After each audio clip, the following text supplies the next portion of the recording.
عقل مند کہتے ہیں کہ جہالت اور حکمت کے درمیان فاصلہ زیادہ نہیں ہوتا۔ نا واقف اور بے وقوف کے پاس یا تو کہنے کو کچھ نہیں ہوتا یا وہ ایسے بہانے ڈھونڈتے رہتے ہیں جن پر لڑائی جھگڑا ہو سکے۔ دو جاہلوں کے ساتھ بھی کچھ ایسا ہی ہوا۔ ایک دن وہ دونوں ساتھ سفر کر رہے تھے، دونوں گہرے دوست تھے، لیکن راستے میں دونوں چپ چاپ تھے۔ جب وہ خاموشی سے اکتا گئے تو ایک نے دوسرے سے کہا، ارے او بے زبان، تم کچھ کیوں نہیں بولتے؟ ہم صبح سے سفر کر رہے ہیں اور تم بالکل خاموش ہو، آخر کچھ تو کہو۔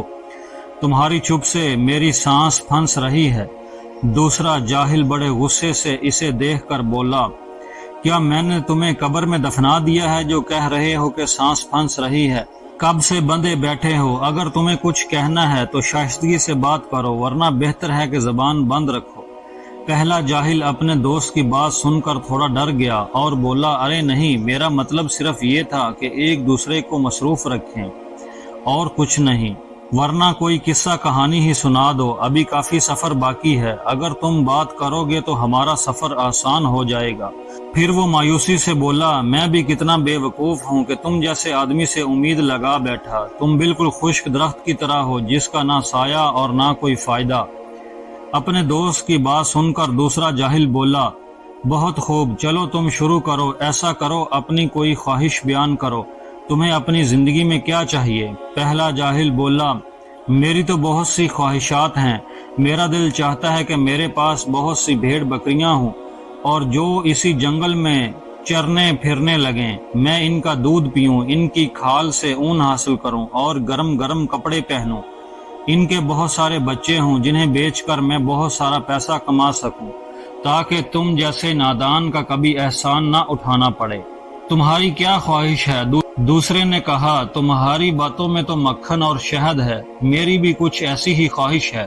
میں چاہتا ہوں کہ میرے پاس بھیڑیوں کا ایک گروہ ہو جو تمہاری بھیڑ بکریوں کو گھیر لے اور ان کو چیر پھاڑ دے، پھر تم ہمیشہ میرے احسان مند رہو گے۔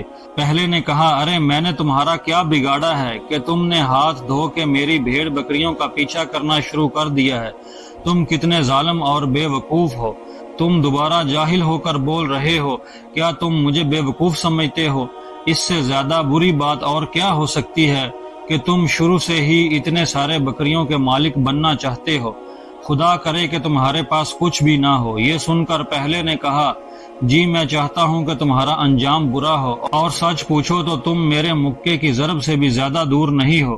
دوسرا جاہل کہنے لگا، لگتا ہے تمہیں اپنی جان عزیز نہیں اور تمہارا جسم تمہارے خشک اور بھڑکتے سر کے بوجھ تلے تھک گیا ہے، اس لیے چاہتے ہو کہ تمہیں سبق سکھایا جائے۔ چلو اب بات یہاں تک پہنچ گئی ہے تو لے لو۔ اس نے اپنے ساتھی کے منہ پر ایک زوردار تھپڑ مارا۔ اب یہ دونوں آپس میں الجھ پڑے اور ایک دوسرے کی قمیض پکڑ لی۔ یہ دونوں بھوکے مرغوں کی طرح لڑنے لگے اور ایک دوسرے کو زمین پر گرا دیا۔ تبھی ایک کسان وہاں سے گزرا۔ جب اس نے دونوں کو لڑتے دیکھا تو رک کر بولا، کیسے بے وقوف ہو تم لوگ، اپنے مسئلے انسانوں کی طرح بات چیت سے حل کرو۔ پھر اس نے دونوں سے لڑائی کی وجہ پوچھی۔ پہلا بے وقوف کپڑے جھاڑتے ہوئے اٹھا اور بولنے لگا، اس ناسمجھ کو سمجھاؤ جو میری بھیڑ بکریوں کے پیچھے پڑا ہوا ہے، کہتا ہے کہ اپنے بھیڑیوں کے ذریعے میرے سارے ریوڑ کو چیر پھاڑ دے گا۔ دوسرے بے وقوف نے کہا، سارا قصور اسی کا ہے، اسے چاہیے تھا کہ 2-3 بھیڑ بکریوں پر کانٹا لگاتا، لالچی کہیں کا۔ کیا ریت کی زمین پر اور انسان نہیں بچ سکتے؟ باقیوں کا کوئی حق نہیں؟ مجھے بتاؤ، بھیڑیے اور بھیڑ بکریوں کا ریوڑ کہاں ہے؟ مجھے تم دونوں کے سوا یہاں کچھ نظر نہیں آتا۔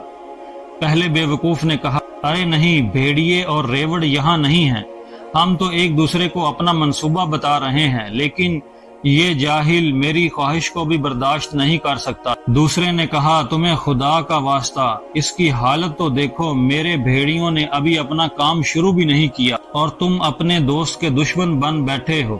کسان نے دونوں سے کہا، اچھا مجھے اپنی کہانی شروع سے سناؤ۔ جب دونوں نے پوری بات شروع سے بتائی تو کسان نے کہا، تم دونوں واقعی بہت بے وقوف ہو، یہ بھی کوئی جھگڑا کرنے والی بات ہے؟ پھر اس نے پہلے جاہل سے کہا، تمہیں چاہیے تھا کہ بھیڑ بکریوں کی بجائے اونٹوں کی خواہش کرتے، اس طرح تمہارے اونٹ بھیڑیوں سے محفوظ رہتے۔ خود سوچو، اونٹوں کا دودھ بھی زیادہ اور ان کی اون بھی زیادہ ہے۔ دوسرے جاہل نے یہ بات سنی تو کسان سے بولا، اب سمجھ آئی کہ تم بھی اس کے ساتھ ہو۔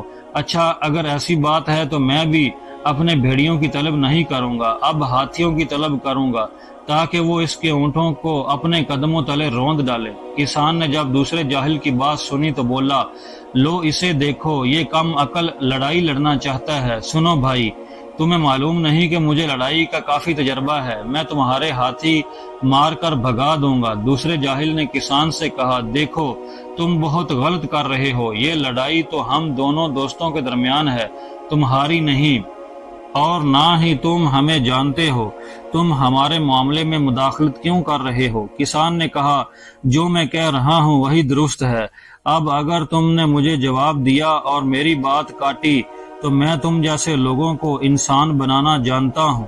یہ کہتے ہی کسان آگے بڑھا اور دوسرے جاہل کا کان پکڑ لیا۔ یہ منظر دیکھ کر پہلے جاہل کی بھی غیرت جاگی اور اپنے دوست کی حمایت کرتے ہوئے کسان سے بولا، معلوم نہیں کہ تم کون ہو اور کیا چاہتے ہو، میرے دوست کو چھوڑ دو۔ کسان نے دوسرے جاہل کا بازو بھی پکڑ لیا اور اسے مروڑنا شروع کر دیا۔ ایسے ہی اب تینوں کے بیچ جھگڑا ہونے لگا اور ایک نے کسان سے کہا، ہم نے تمہیں کہا تھا کہ ہمارے معاملے میں مت آؤ، آخر تم کون ہوتے ہو جو ہمارے دوستوں کے بیچ آ کر پھنس جاؤ؟ کسان دونوں سے بولا، تم دونوں جاہل مسافر ہو، میں اس صحرا اور جنگل کا مالک ہوں اور تمہیں یہاں جھگڑنے کا کوئی حق نہیں۔ پھر دونوں جاہل اکٹھے ہو گئے اور بولے، ہم تمہیں ایک ایسے صحرا کا پتہ بتاتے ہیں جہاں جا کر تمہیں بہت مزہ آئے گا۔ یہ کہتے ہی دونوں اس پر جھپٹ پڑے۔ کچھ دیر جب کسان کی بہت بری حالت ہوئی تو وہ بولا، رک جاؤ، مجھے مت مارو، ایسی مار پیٹ سے تو تم میری دولت چھین نہیں سکتے اور نہ ہی تمہیں تمہارے بھیڑ بکریاں ملیں گے۔ دونوں جاہلوں نے کسان سے کہا، اب تو اونٹ پہاڑ کے نیچے آ گیا ہے، بتاؤ ہمیں اس مسئلے کا حل کیا ہے؟ کسان دونوں جاہلوں سے بولا، شہر بلک کی عدالت یہاں قریب ہی ہے، چلو میں تمہیں قاضی کے پاس لے جاتا ہوں، وہی اس بات کا فیصلہ کرے گا۔ یہ سن کر دونوں بولے، چلو بڑے شوق سے چلیں، ہم بھی بتائیں گے کہ یہ شخص ہمیں جانتا بھی نہیں اور اس نے ہم سے بلا وجہ جھگڑا کیا۔